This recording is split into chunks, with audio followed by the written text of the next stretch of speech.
morning. Welcome in this civics class. Today we are going to start our chapter number 5, that is judiciary.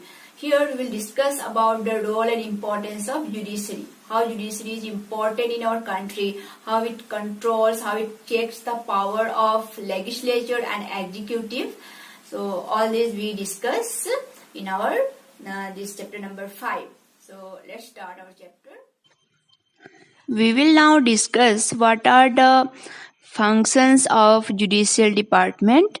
But before going into the details, if you remember, Indian Constitution has divided duties of making the laws, executing the laws, and checking whether the laws are implemented properly or not, and doing justice to the people to settle the dispute was given to three different departments based on US based model, that is legislature, executive, and judiciary. This was a replica of United States model of administration. The United States has adopted this division of legislative, executive, and judiciary based on Montesquieu book of Spirit of Laws. So, according to this book written by Montesquieu, the United States government has decided to divide the responsibilities of administration, like to make the laws was being handed over to the legislature, that is legislative body, to execute the law which is made by the legislature, to the executive, that is the president, the in charge persons like governors, ministers, etc., everyone, and moving on to understand to settle any kind of disputes between the people and also between the legislature, between the executive and the judiciary, checking it without turning it into an arbitrary system.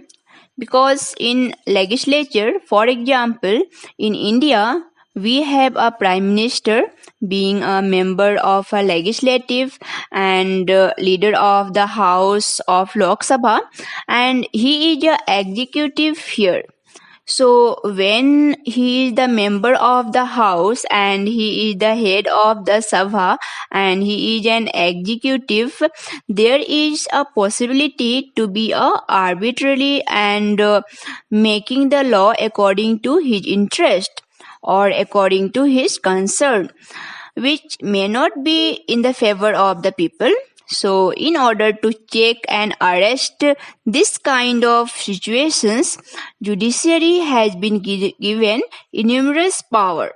The Judicial Department of India works on various other topics like Indian judiciary, the Supreme Court can pass laws stating that a teacher cannot give harsh punishment to the student.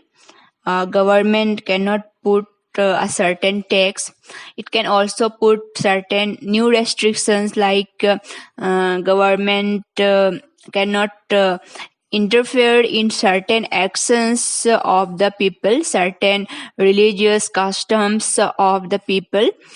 It can also sometimes strike off the acts which are passed by the government if they are violating the basic rights of the citizens. Like this, the Indian judiciary has the enormous responsibilities and acts as the custodian of the fundamental rights of its citizens.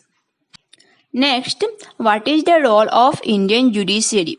So, when it comes to the role of Indian judiciary, as we discussed till now, it has enormous responsibilities.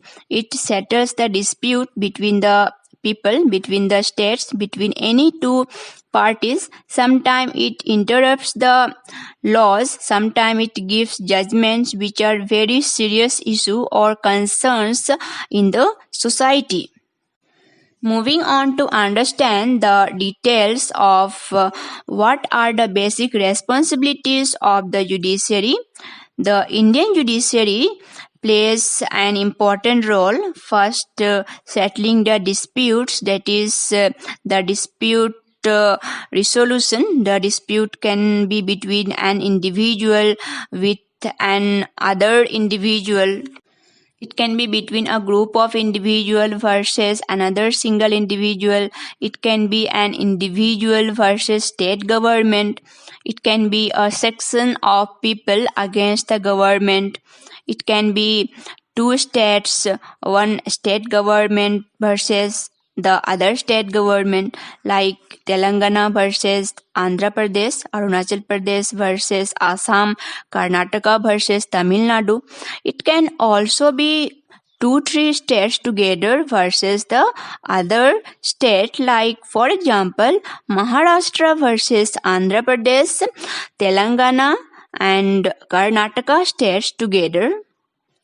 Sometimes state versus the union government. Some states like Tamil Nadu, Karnataka, Andhra Pradesh together against the union government, or the Delhi government against the union government, or an individual against the High Court or against the Supreme Court against the union government. So it can be a dispute between one individual versus the other individual, one individual with the other group of individuals, and a group of individual versus the other group of individuals, and individual versus the state government, and individual versus couple of state governments, couple of state governments versus group of individuals, and individual versus the union government, and union government versus the authority of the government.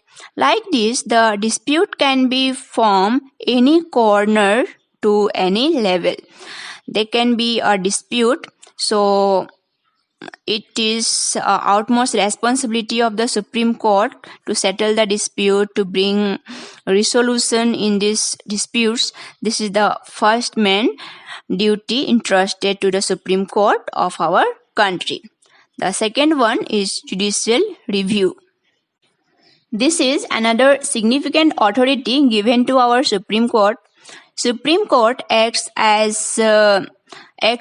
checks the authority of the legislature as well as the executive. If the legislature is formulating any laws which are going to stand against the interest of the public, then that law can be struck off by the Supreme Court.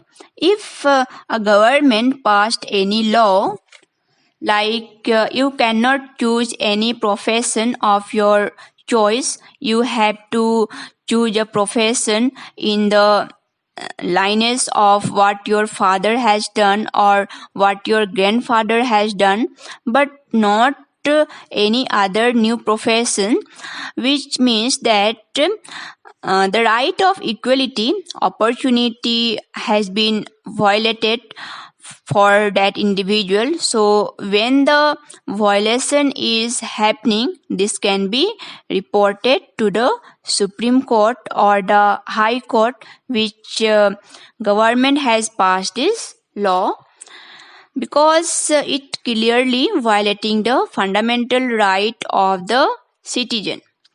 So these kinds of laws can be removed by the Supreme Court or the State High Court.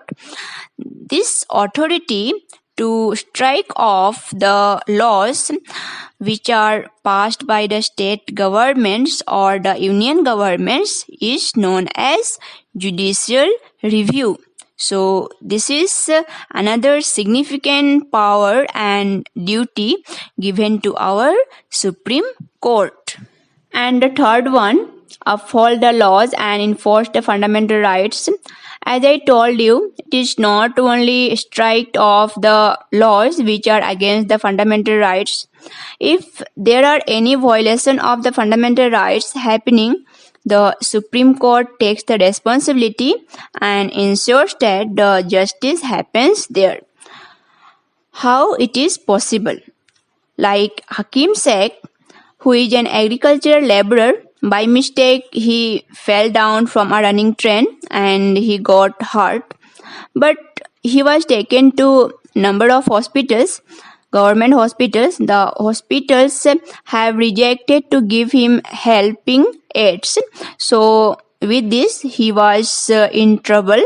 So finally, when he reported with it to the government, many of the officials of the government did not respond properly. Then the issue was taken to the notice of the High Court of West Bengal. Paschim Bengal Worker versus West Bengal in 1996, when the issue was discussed and debated in the High Court, gave a strike judgment saying that the compensation and loss which was incurred to the Hakim Sheikh has to be paid back, and the government also should come up with the blueprint to help the individual who are in needy, who require the medical help at time of accidents, at time of emergencies. It also told that denying the medical aids to them at time of emergency is denying the right to livelihood for them, denying the right to equality. Equal treatment has not been meted to them. Right to life has been violated to them. The Article 121 of the Constitution, which contains the fundamental rights, has been seriously violated. So the West Bengal government has to pay compensation and should also enforce a mechanism to ensure that anyone who is in need, who is requiring the medical aid, should be provided without any hindrances. Like this, the Supreme Court or the Indian judicial system has the main responsibilities like dispute resolution, judicial review, upholding the law, and enforcing the fundamental rights, which we have seen in the example of Hakim Sheikh, who was an agricultural laborer, got hurt when he fell down from a running train, and later the consequences, he could not get medical aids when it is required for him in time. So later the case went to the High Court. The court gave a judgment in the favor of Hakim Sheikh, upholding the Article 21 of the fundamental right. These are the basic duties and responsibilities of the Indian judicial system. So this much for today. We will discuss our next subtopic in our next class.